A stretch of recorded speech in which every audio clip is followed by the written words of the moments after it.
So last time in the anime, we saw that Rio arrived in the Whitnash town to escort the merchant caravan because the port festival was going on there. Many of the big shots of the kingdom had arrived, such as Princess Fiona and her brother Prince Cornered. It was a grand gathering, and among the VIPs Rio noticed a troubled soul in the midst. It was Abel, and he filling in for Hugh as his substitute. Afterwards Rio along with his friends enjoyed the festival, and meanwhile at Loon's town, Sarah was searching for Rio everywhere and eventually went to the guild, where she learned from Nina that Rio was out on an escort mission, so it would take some time before he returns. Her reaction upon hearing this was so adorable. But anyways, Princess Fiona was the commander of the magic division in the army, and her lieutenant was the infamous fire mage Oscar. But Oscar didn't like those high rice parties, so Fiona was with her brother when the attack happened. And now, as the story continues, our new episode begins with the past of Oscar. When he was just a child, he used to help out the blacksmith of their village. He was a kind boy who took great interest in forging swords. However, since he was still young, he lacked the stamina to keep working non-stop. Because of this, he admired the blacksmith who labored for half a day without rest. Oscar's father was an ordinary man and his mother a gentle soul.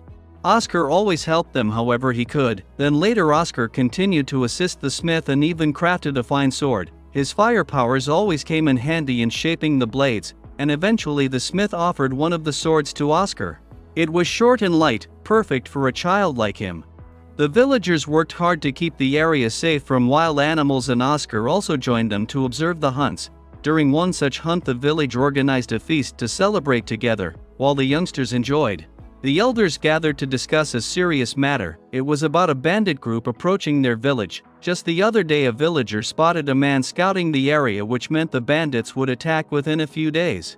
Their numbers exceeded 50, and sadly the villagers had nowhere else to go, leaving them no choice but to fight. Everyone prepared for the worst, and as soon as the bandits arrived the battle broke out.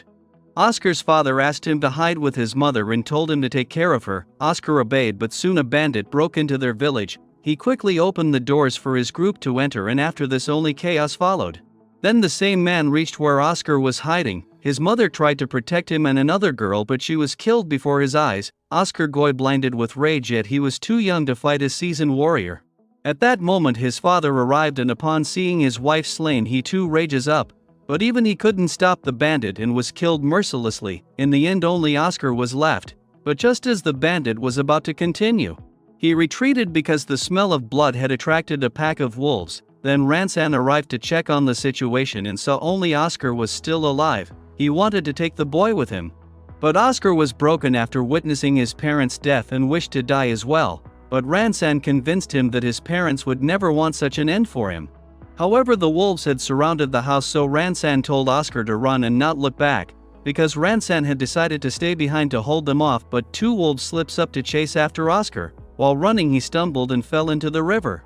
The strong tide swept him away, and when he awoke he found himself in a manor belonging to the village chief named Luke. One of the villagers had found Oscar and brought him there. And Luke immediately realized something terrible had happened to the boy, so he told him about a legend passed down in their village, that those with red hair were blessed by the fire god, and that there must be a meaning in their meeting. Since Oscar had nowhere else to go, Luke decided to take him in and give him proper education. But Oscar also wished to grow stronger and learn swordsmanship.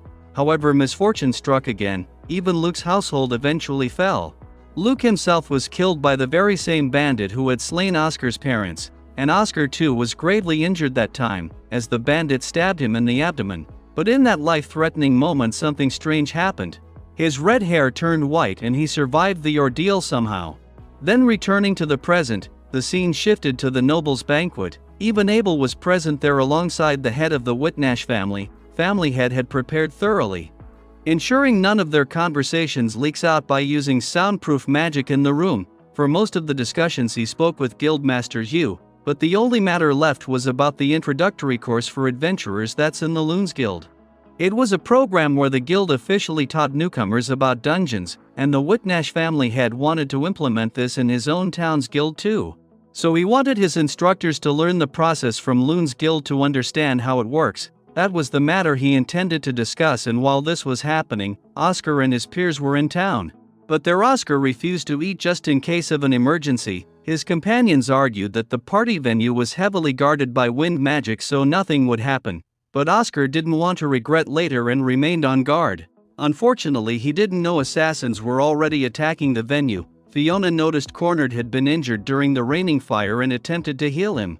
But Cornard insisted that she should conserve her mana for greater threats that might come. Besides, his wounds weren't too deep, so Fiona stopped and led him to a safe spot.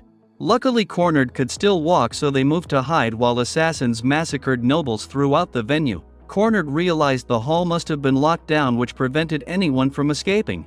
So he asked Fiona if she could contact her knights, but she warned it would attract attention. Given the circumstances, Cornard saw no choice but to proceed, so Fiona then released a signal of 5 red orbs.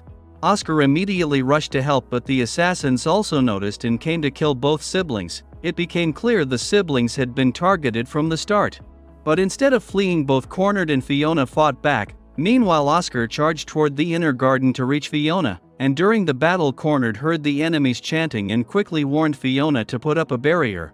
Although it exhausted her heavily, and soon another incantation began, Oscar arrived just then and searched frantically for Fiona, but Fiona realized the next attack was emerging from the ground and shoved Cornard out of the way. The poor girl took the full blast herself, and as she fell fatally wounded, she still begged Oscar to protect Cornard first, so he ordered his 2 allies to guard Cornard and dashed after Fiona. And beneath the venue, Nils and the others were enjoying themselves when they witnessed the blast and saw Fiona falling. Watching that, Nils wasted no time rushing to save her. However, assassins appeared and Amon confronted them immediately.